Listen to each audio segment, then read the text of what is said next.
Bismillahirrahmanirrahim. Assalamualaikum warahmatullahi wabarakatuh. Alhamdulillahirabbil alamin. Alladzi arsala rasulahu bil huda wa dinil haqq yudhhirahu 'ala dini kulli wa kafa billahi shahida. Asyhadu an la ilaha illallah wahdahu la syarika lah. Asyhadu anna Muhammadan abduhu wa rasuluh sallallahu alaihi wasallam tasliman katsiran wa ba'd.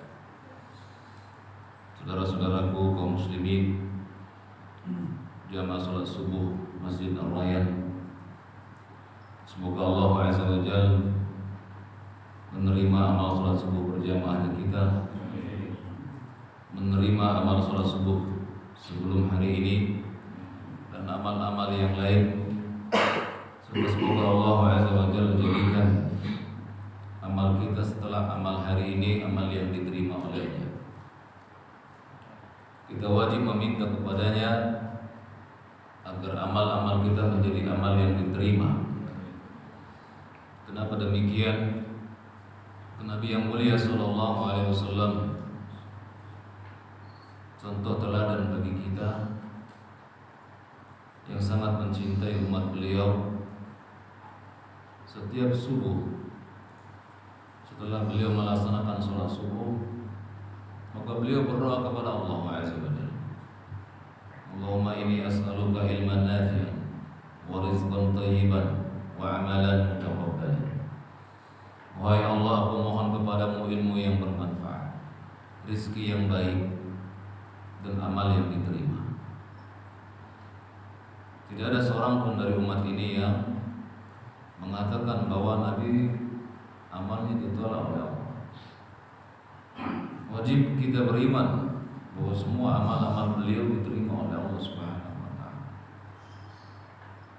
Namun beliau mengajarkan kita tawadhu. Jangan bangga dengan amal kita. Sebab tidak ada jaminan di Al-Qur'an dan di hadis beliau bahwa amal saya diterima. Amal bapak-bapak diterima, amal DKM diterima, amal kaum muslimin di Masjid Ar-Rayyan diterima. Tidak ada jaminan dari Al-Quran dan As-Sunnah. Maka wajib bagi kita untuk senantiasa mohon kepada Allah, sebagaimana Nabiullah Ibrahim, kekasih Allah, bersama putranya Ismail, setelah tahu datang perintah Allah kepada keduanya untuk meninggikan dasar-dasar Ka'bah, apa yang Ibrahim ucapkan? Rabbana taqabbal minna innaka antas sami'ul alim. Seorang nabi kekasih Allah Azza wa Jalla khawatir apabila perbuatan melaksanakan perintah Rabbnya tidak mendapatkan penerimaan dari sisi Rabb. Maka kita wajib untuk lebih khawatir atas amal-amal kita yang kita kerjakan.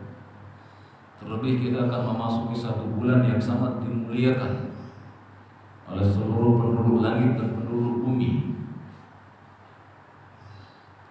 Maka pada kesempatan pagi hari ini saya mengajak diri saya dan jemaah sekalian untuk senantiasa memohon kepada Allah Azza wa Jalla agar Allah menerima amal-amal kita.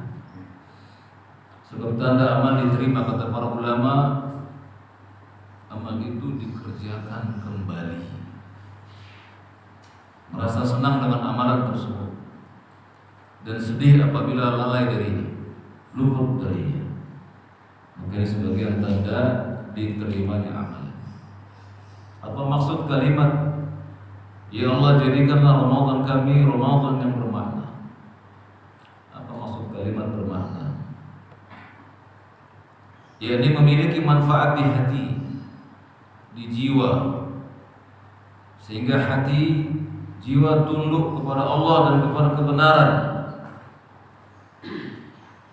Allah Subhanahu wa taala adalah Al-Haq. Salah satu dari nama-nama Allah adalah Al-Haq, yang maha benar. Maka setiap yang datang darinya adalah kebenaran.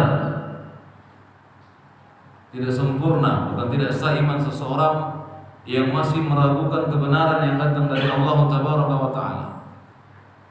Berulang-ulang Allah menyebutkan al-haqqu min rabbik, kebenaran itu datang dari Rabb kalian. Wala takunanna minal mumtarin, maka janganlah kalian menjadi orang-orang yang meragu. Sebuah ayat di dalam Al-Quran, ayat yang ke-16 dari surat Al-Hadid. Alam ya'ni lilladzina amanu an tahsha qulubuhum li dzikrillah wa ma nazala minal haqq.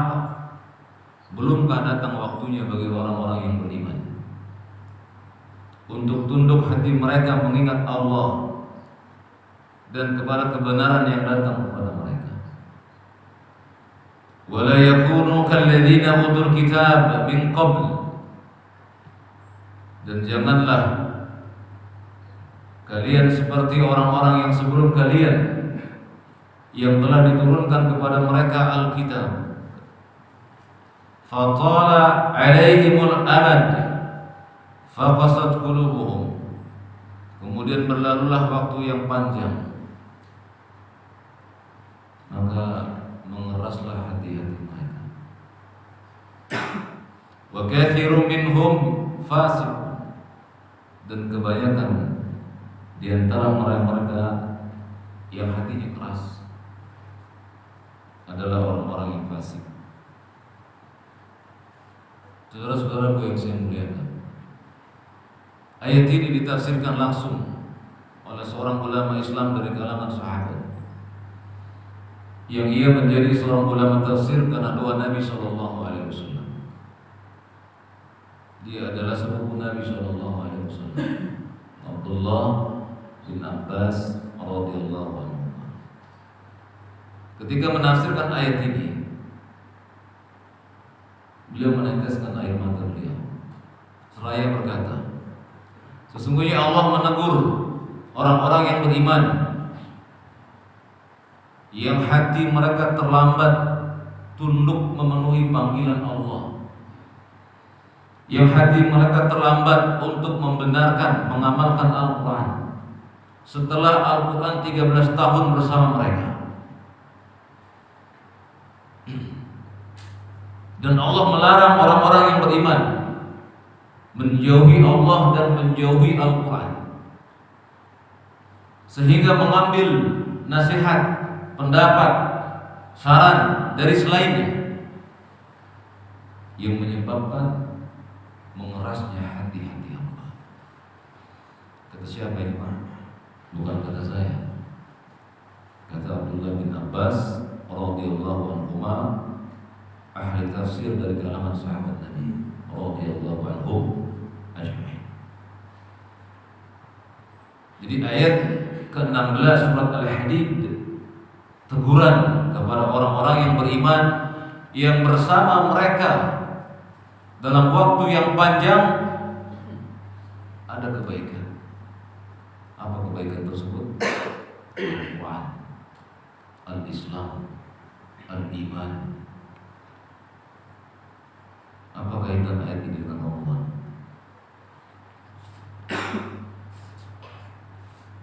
Ayat ini berlaku umum, sebab metodologi tafsir Al-Quran adalah yang dipakai sebab yang umum, bukan lafaz yang khusus. Dan ayat ini bersifat umum untuk setiap orang yang beriman dulu sampai hari kiamat. Dan kaitannya kepada Allah dan Al-Quran, kepada Allah, syariatnya, dan kitab sucinya. Jadi ayat ini berlaku untuk kita, bahkan sampai keturunan kita, sampai akhir zaman. Bahwa Allah Jalla menegur kita, ya kita bersama suatu kebaikan sekian lamanya, namun hati kita tidak segera tunduk kepadanya. Jemaah sekalian yang saya muliakan, jika dimisalkan usia balighnya kita ada pada angka 15 atau usia 15 tahun kita baligh, kurangkan pada hari ini usia kita dengan angka tersebut, Maka sejumlah itulah Ramadan bersama kita. Berapa usia Bapak Darno? Boleh tahu? Kurang tangan kali 12. 42 kali Ramadan bersama beliau. Adakah bekas-bekas di dada kita yang sekian lama Ramadan bersama kita? Ini yang Allah sebutkan di dalam surat Al-Hadid. 13 tahun Al-Quran bersama kaum muslimin. Namun hati-hati mereka belum tunduk segera. Bukan tidak tunduk, tapi belum tunduk segera. Datang perintah, masih difikirkan. Ramadan bersama kita 10 kali, 15 kali, 20 kali, 25 kali, 30 kali, 40 kali. Adakah bekas Ramadan di dada kita? Apa bekas Ramadan yang Allah janjikan kepada setiap orang-orang beriman yang melakukannya? Apa janji Allah kepada orang-orang yang berRamadan? Pada ayat 183 surat Al-Baqarah. Apa janji Allah kepada orang-orang yang diwajibkan berpuasa? La'allakum. Ayat ini hafal kita, berulang-ulang datang kepada kita ayat ini.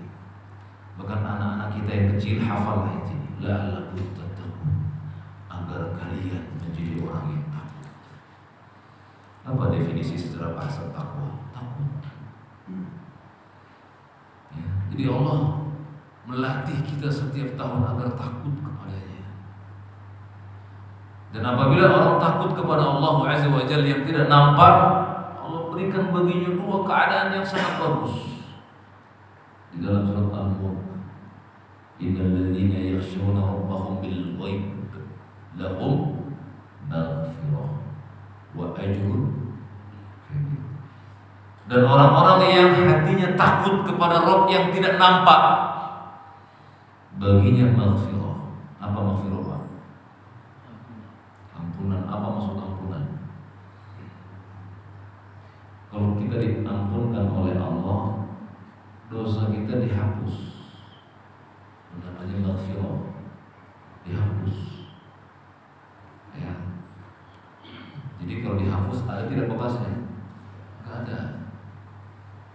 Tapi istighfar saja, istighfar termasuk maghfirah. Istighfar saja ditempel, ditutup dosa kita, tapi masih ada di bawahnya.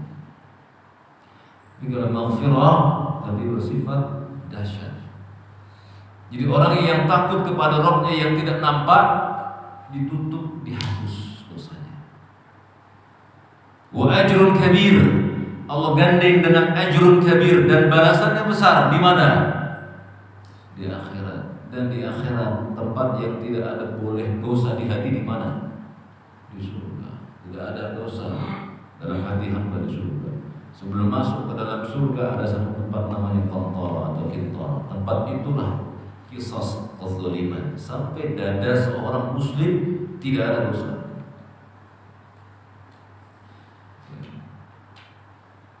Jadi sekian lama Ramadan bersama kita harus menumbuhkan rasa takut, dan ini janji Allah yang sangat besar, Pak. Tidak ada bekal masuk surga kecuali takwa. Dan takwa itu maknanya takut kepada Allah Azza wa Jalla. Periksalah hati kita. Apakah hati kita tunduk dan bersegera saat dipanggil oleh Allah, atau kita akhirkan panggilannya? Apakah hati kita rindu dengan Ramadan, atau biasa-biasa saja? Allah Subhanahu wa Ta'ala menyuruh kita bergembira dengan segala kebajikan, ketaatan, peribadatan. Terlebih kebajikan itu besar. Allah yang menyuruh kita bergembira menyambut Ramadan. Apa dalilnya? Yunus 58. Allah berfirman, "Qul bi fadlillahi wa bi rahmatihi." Katakan wahai Muhammad, katakan kepada orang-orang yang beriman, bi fadlillahi wa bi rahmatihi, dengan rahmat Allah dan karunia-Nya, atau dengan karunia dan rahmat Allah, fa bidzalika falyafrahu, yang dengan itu kalian bergembira. Wa khairum mimma yajma'un. Karunia dan rahmat Allah itu lebih baik dari dunia yang kalian kumpulkan.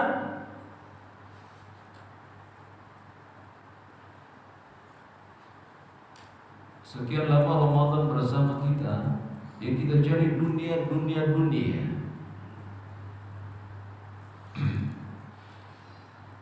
Apakah hati kita sedih saat kita luput dari sholat berjamaah? Apakah kita sedih saat tidak sholat sunnah rawatib dan sholat sunnah lainnya? Bapak tahu Pak, siapa orang yang paling kaya di muka bumi? Korun masih kalah Pak dengan seorang pemuda yang memiliki dunia dan segala isinya. Siapa dia? Seorang pemuda yang tidak pernah meninggalkan sholat sunnah fajar. Nabi mengatakan rakaat al-fajri khairu min dunya wa ma fiha. 2 rakaat salat fajar lebih baik daripada dunia dengan segala isinya. Kalau Bapak tidak tinggalkan itu, Bapak memilih dunia ini. Dan Nabi SAW dalam keadaan mukim dan safar tidak pernah meninggalkan sholat sunnah fajar dan witir. Saking besarnya Pak. Dunia di kaki beliau, dunia di kaki para sahabat beliau, dunia di kaki tabi'in, para imam yang 4 dan orang-orang saleh yang mengikuti jejak Nabi dan para sahabat. Ya. Jadi kita wajib sedih ya kalau terlambat sholat fajar. Apakah kita sedih saat tidak berpuasa 3 hari di setiap bulan?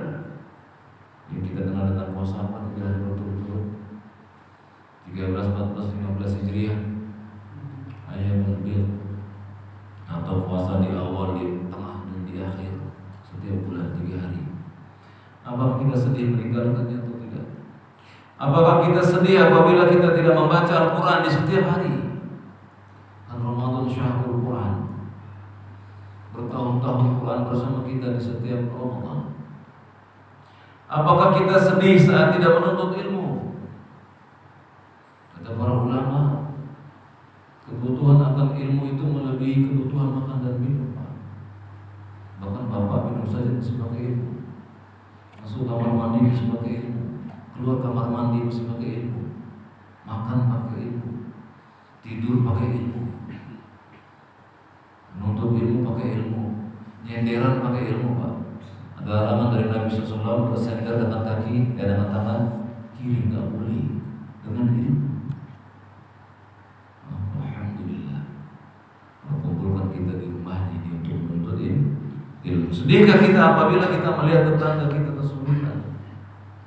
Sedihkah kita tidak bisa mengajarkan keluarga kita kebaikan dan lain-lain ketaatan? Jika ada rasa sedih, bersyukurlah kepada Allah. Maka Ramadan yang lalu ada bekasnya. Jika perkara-perkara kebaikan kita luput, kita biasa saja, kita bersegera tobat.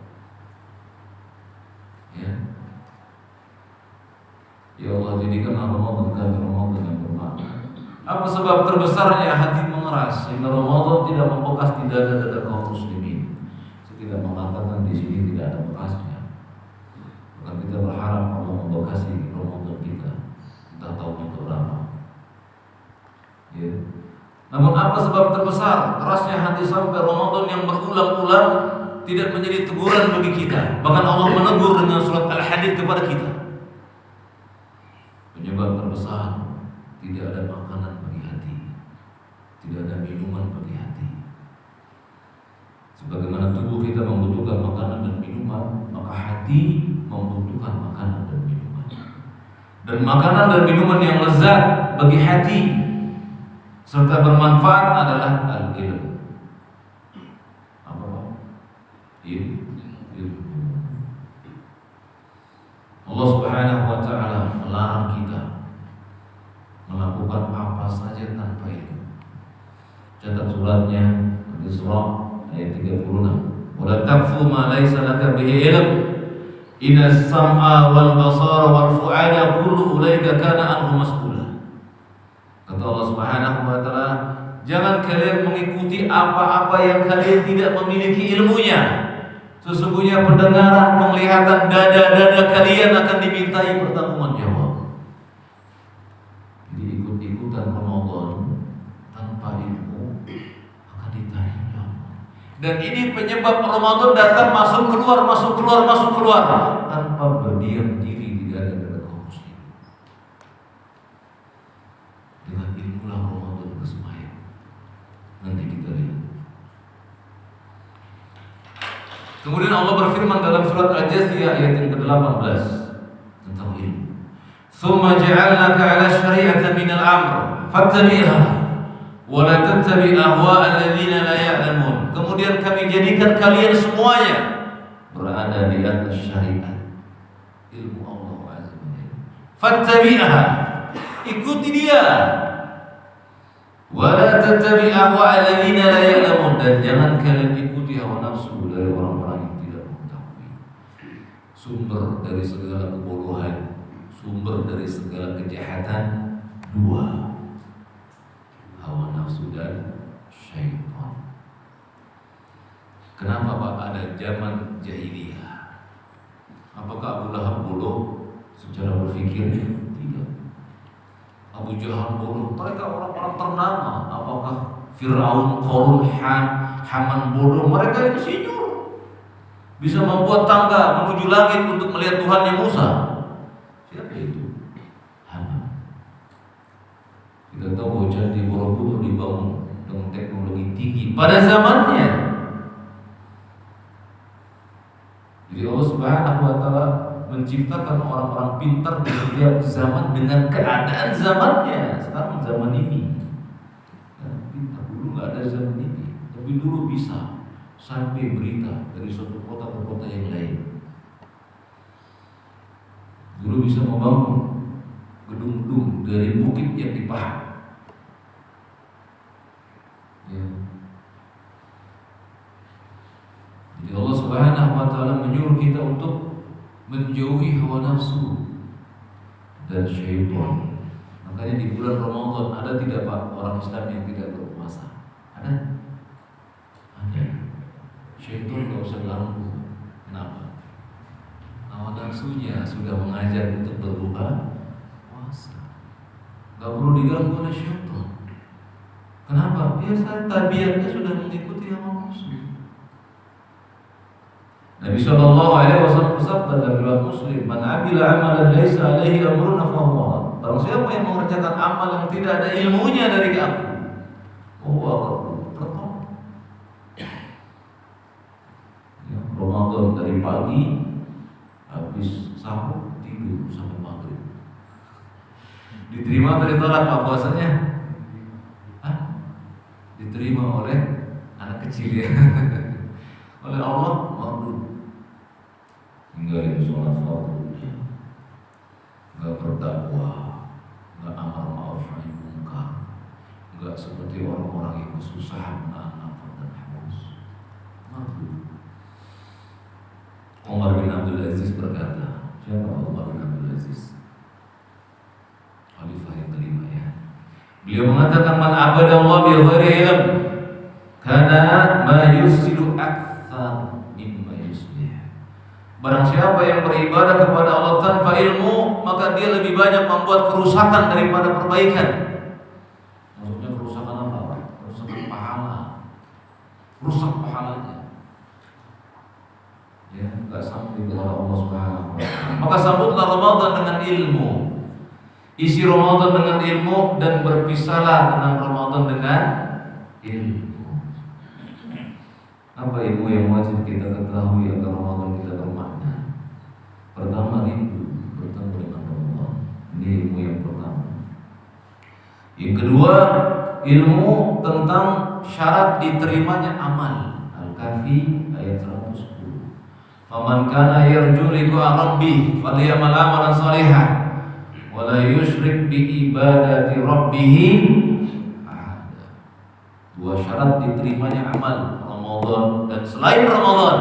Barang siapa yang ingin berjumpa dengan Rabbnya, maknanya barang siapa yang ingin pahalanya ada di sisi Allah nanti di akhirat, falyamal amalan shalihan, mengerjakan amal soleh.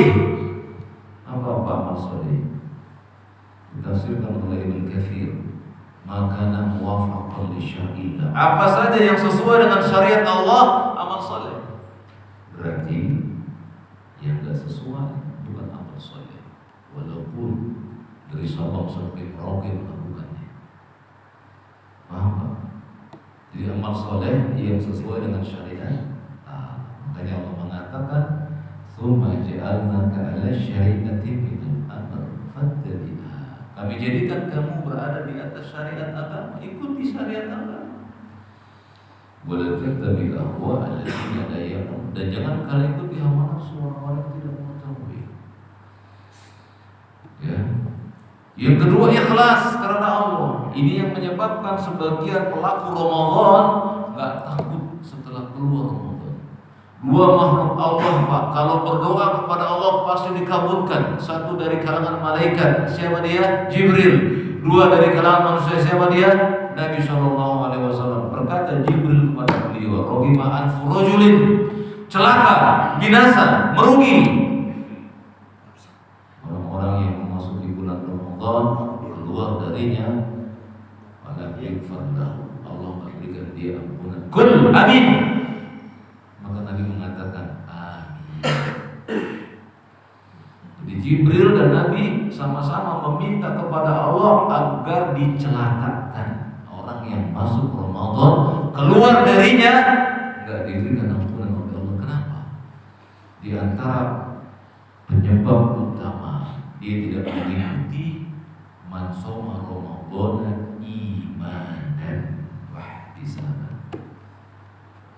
Barang siapa yang berpuasa bulan Ramadan dengan iman, ikhlas,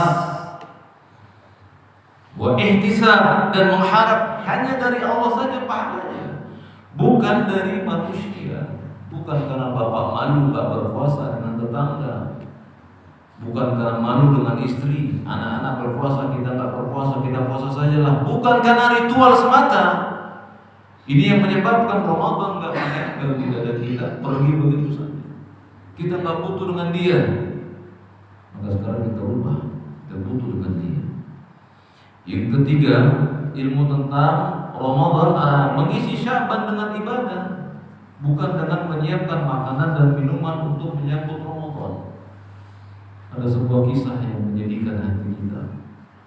Seorang budak dibeli di satu kota di Kufah, dibeli oleh satu kaum sebelum Ramadan. Tidak dijelaskan kapan, tapi saya perkirakan di bulan Rajab atau Sya'ban. Kemudian si budak ini melihat kaum ini membeli makanan dan minuman. Bertanya si budak ini, "Ma tasnauna bihadza?" Apa yang kalian lakukan dengan makanan dan minuman ini? Li syahri Ramadan, untuk menyiapkan Ramadan. Maka kata si budak, "Ana kuntu liqaumi." Aku pernah bersama suatu kaum.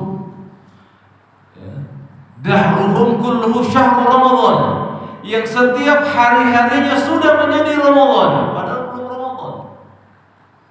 Mereka sudah mulai berpuasa, latihan membaca Quran di bulan sebelum Ramadan. Kulluhu syahru Ramadan, setiap hari-harinya menjadi hari Ramadan. Jadi si budak ini mengingkari satu kaum yang menyiapkan Ramadan dengan makanan dan minuman. Apa kata si budak? "Fa wallah la uqima indakum." Demi Allah, aku enggak mau tinggal bersama kalian. Ini seorang budak, Pak, enggak mau tinggal dengan satu kaum yang menyambut Ramadan dengan foya-foya makanan dan minuman. Jadi bukan dengan dunia kita menyiapkan Ramadan. Di bulan Sya'ban ini dijadikan oleh para ulama sebagai qobliyah bagi Ramadan. Apa qobliyahnya, Pak? Puasa Sya'ban. Puasa di bulan Sya'ban yang diperbanyak oleh Nabi SAW. Kenapa Nabi memperbanyak puasa di bulan Sya'ban? Beliau mengatakan, "Wa huwa syahrun turfa'u fihi al-amal ila rabbil alamin, fa uhibbu ay yurfa'a 'amali wa ana sha'im." Pada bulan Sya'ban, bulan diangkatnya amal ke langit menuju Allah semesta alam, dan aku suka apabila amalku diangkat aku dalam keadaan berpuasa. puasa. Ibunda Aisyah bertanya, mengabarkan kepada kita bahwa Nabi paling banyak berpuasa sunnah di bulan Sya'ban dibanding bulan-bulan yang lain. Apa maksudnya? Maksudnya kata Ibnu Hajar, beliau menggabungkan puasa-puasa sunnah dalam satu hari di Sya'ban dengan niat beberapa puasa sunnah. Dan ijma para ulama bolehnya hal yang seperti ini. Contoh, ini hari apa? Besok Senin. Bulan Sya'ban ada Seninnya kan ya? Iya, ada Kamisnya. Di bulan Sya'ban ada tidak saum Daud? Ada. Saum Daud kapan saja boleh. Kalau Bapak berpuasa saum Daud besok, berarti ada 2 puasa besok dikerjakan. Puasa apa? Daud dan Senin. Paham sih? Inilah di antara kenapa Nabi disebut memperbanyak puasa sunnah. Beliau gabung puasa-puasa yang setara, yang selevel, sama-sama sunnah tentunya. Nanti bertemu lagi puasa Senin, puasa Daud, dan bertemu lagi Seninnya dengan ayam. Betul tidak? 3 puasa. Bukankah 3 namanya banyak dalam bahasa Arab? Itu tidak jamaah. Ya. Kemudian seorang ulama yang bernama Salamah bin Kuhail berkata, "Kana yuqalu Sya'ban syahrul qurra." Dahulu di zaman ilmu berkembang disebutkan bahwa bulan Sya'ban bulannya pembaca Al-Quran. Antum tahu kenal dengan Sufyan Ats-Tsauri? Beliau memiliki guru yang bernama Amr bin Qais rahimahullah. Amr bin Qais ini ulama yang ngajarnya di pasar karena beliau punya toko di pasar. Ya. Kalau datang bulan Sya'ban, Amr bin Qais menutup tokonya untuk membaca Al-Quran. Kalau kita sudah bingung toko tutup sehari saja. Ya. Libur sehari saja kerjaan bingung kita Pak ya. Amr bin Qais Pak menutup tokonya sebulan selama bulan Sya'ban. Kenapa? Tilawatul Quran. Ya. Ya kalau mau ngikutin silakan Pak ya. Asal tabungannya cukup buat keluarga. Jangan dolim sama istri. Kemudian ilmu tentang definisi puasa dan pembatalnya. Ini juga Pak penyebab kita berpuasa seperti anak kita. Ada anak di sini yang usianya di bawah balik, ada. Bapak betul punya anak kan usia 5-7 tahun. Latihan puasa nggak mereka di rumah. Bahkan dulu saya masih kecil Pak, kata bapak saya, kalau kamu puasanya pol, diberikan es krim. Wah puasanya pol. Nah kalau bapak puasanya kayak gitu seperti saya kecil dulu. Dan Nabi SAW 14 abad yang lalu mengajarkan kepada kita ilmu tentang definisi puasa. Apa kata beliau? Laisa siyam minal akli wa syurb. Bukanlah puasa itu sekedar menahan makan dan minum. Fa inna siyam minal laghwi wa rafat. Puasa itu menahan dari yang sia-sia dan yang keji. Apa itu Pak sia-sia? Gadget. Tiap hari gadget. Hitung Pak, berapa lama kita megang handphone dengan megang Quran, hitung. Berapa lama jari-jari kita berzikir kepada Allah dengan memegang gadget Pak untuk status. Saya juga termasuk ya. Mari introspeksi diri kita agar Ramadan kita bermakna. Banyak mana kita tidur di siang Ramadan ya, dengan membaca Quran. Imam Syafi'i rahimahullah itu dalam bulan Ramadan 60 kali khatam. Berarti satu hari 2 kali khatam. Dan beliau baca Qurannya gak pakai mushaf. Dan beliau fasih berbahasa Arab, jadi tahu arti tadabbur. Kita baca Alhamdulillahirabbil alamin sampai waladhdallin amin, capek tidur lagi. Karena ada hadis dhaif bahwa tidurnya orang berpuasa ibadah. Jadi masjid pada penuh dengan orang yang tidur, bukan baca Quran. Makanya saya kalau ngisi di kantor suka diminta sama pemilik kantor tolong nasihatin karyawan agar buat Ramadan jangan pada tidur. Ini malu kaum muslimin Pak. Ramadannya nggak membekas pada jiwa-jiwa kita. Semoga menjaga kita di sini ya. Jadi puasa bukan sekedar makan dan minum, anak kita bisa itu. Tapi puasa mencegah kita dari perkata-kata keji, kotor. Ya. Dan Bapak sekalian ketahui Pak, perbuatan maksiat maksiat tidak mampu membatalkan puasa kita. Ya, perbuatan maksiat tidak mampu membatalkan puasa kita. Yang dibatalkan oleh perbuatan maksiat atau dari puasa kita takwa. Ini yang hadiah yang dibatalkan oleh Allah atas diri orang yang berpuasa sekian lama Ramadan bersama dia, yang Allah batalkan adalah takwanya. Makanya masuk Ramadan, keluar Ramadan seperti orang yang tidak ada Ramadan. Kenapa dia? Mari kita simak sabda Nabi SAW. Nabi bersabda dan riwayat Bukhari. Kalau mau cek nomornya silakan ya, nomor 1900. Bersabda beliau sallallahu alaihi wasallam, "Man lam yada qaula zur wal 'amal bih, falaysa lillahi hajatan fi an yada'a ta'amahu wa syarabahu." Barang siapa yang tidak bisa meninggalkan perkataan azur, maka Allah tidak berhajat dengan puasanya. Maksudnya Allah tak memberikan dia pahala dari puasanya berupa tattaqu. Barang siapa yang tidak bisa meninggalkan azur, bahkan diamalkan di bulan Ramadan, maka dia tidak akan mendapatkan rasa takut sama sekali di dadanya. Waliyadzubillah.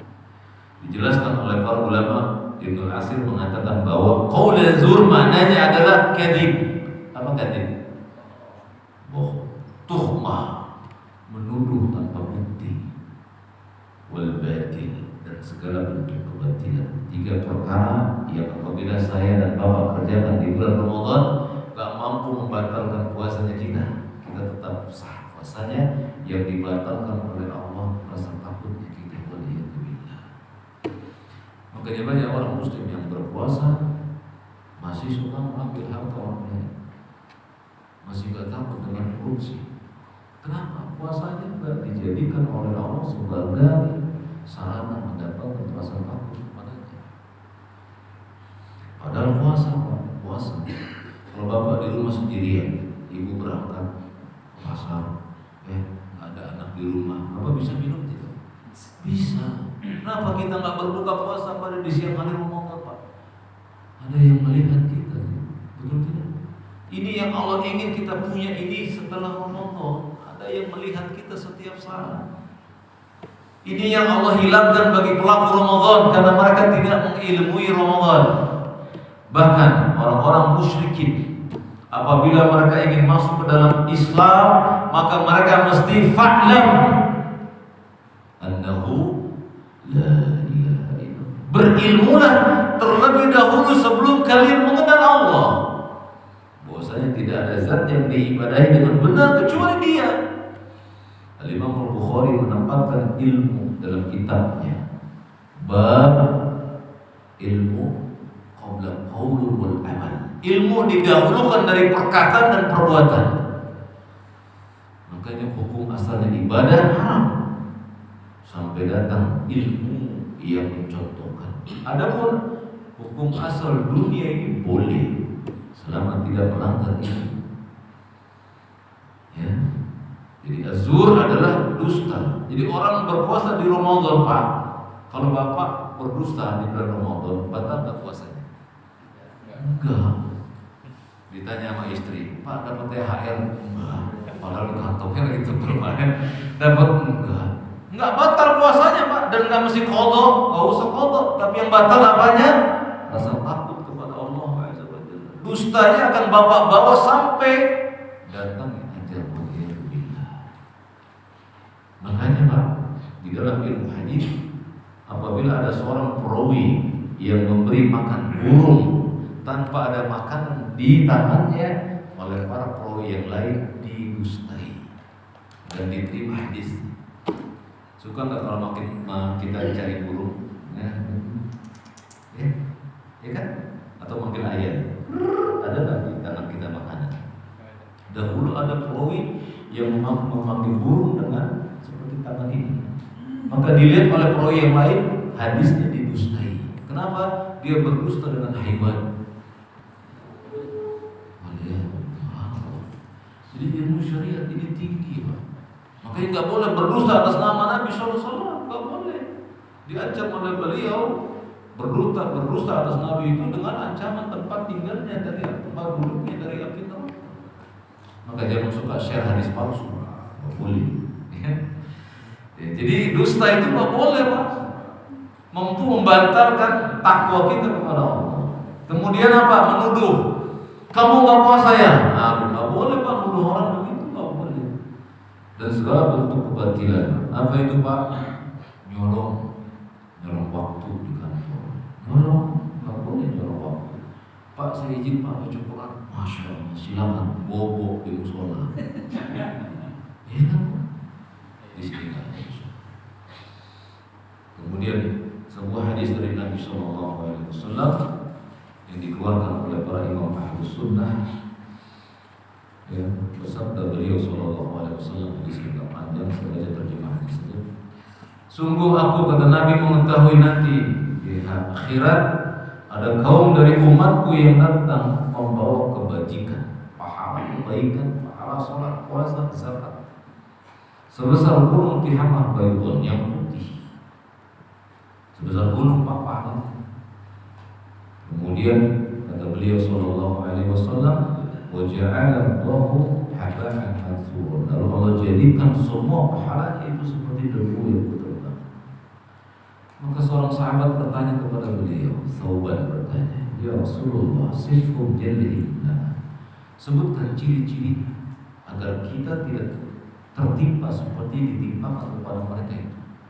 Maka Nabi mengatakan, ikhwanukum, yang mereka itu saudara-saudara kalian kaum muslimin.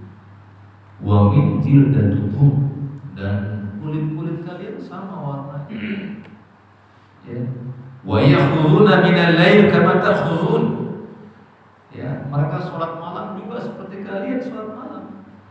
Tapi kata Nabi sallallahu alaihi wasallam, walakinnahum aqwamun, tapi mereka ini adalah satu kaum idza khalau bi maharimillah intanhaquha. Kalau mereka sendirian, mereka melanggar yang diharamkan oleh Allah. Ini Pak, ini media yang paling bisa kita menyendiri, ya. Buka YouTube, tutup kunci, istri sama anak di luar lagi baca Quran, kita lagi baca YouTube sendirian, Pak. Di dalam kamar, kata Nabi SAW, pahalanya yang sebesar gunung Tihamah, habaan mansura, hapus sebagai debu yang berterbangan. Pada satu Jabir bin Abdullah, seorang sahabat Nabi yang badannya besar. Pak Indra ada Pak Indra. Saya ingat Pak Indra itu badannya besar. Jabir bin Abdullah itu badannya besar. Badannya. Pak Husain mana Pak Husain? Nggak hadir Pak Husain. Bogor. Jabir itu berkata, menasihati kita agar Ramadan kita bermakna. Terakhir kata beliau, seandainya kamu berpuasa, maka hendaknya pendengaranmu, penglihatanmu, lisanmu turut berpuasa dari dusta dan hal-hal haram lainnya, serta janganlah kamu menyakiti tetangga. Bersikap tenang dan berwibawalah di hari puasa. Janganlah kamu jadikan hari puasamu sama dengan hari tidak berpuasa. Siapa Jabir? Sahabat Nabi yang perutnya agak besar. Ya. Kemudian Nabi mengatakan kepada Jabir, pernahkah aku melakukan kezaliman padamu? Iya. Kalau gitu sekarang kisos. Maka Jabir mengatakan, mau buka perut Nabi yang besar. Aku ingin kau cium, kau mendekat padaku. Maka Jabir ketika perutnya mendekati wajah Nabi ditempelkan. Wahai Jabir, kenapa kau lakukan itu? Aku enggak ridho apabila aku meminta balasan kezaliman darimu, tapi aku akan ridho apabila perutku bersentuhan dengan tubuh. Ya. Jadi sahabat Nabi ini Pak, ucapannya itu sumbernya Nabi SAW, marfu kepada Nabi secara makna. Kata beliau, seandainya kamu berpuasa, hendaknya pendengaran, penglihatan, lisan, turut berpuasa. Maka Nabi mengatakan, laisa siyam minal akli wa syurbi, bukan puasa itu sekedar menahan makan dan minum saja. Ya, maka itu kata beliau 14 abad yang silam.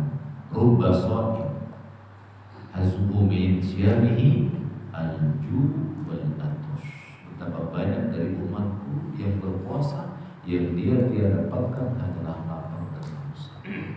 Semoga Allah jadikan Ramadan kita tepat. Demikian hadirin, pas waktunya.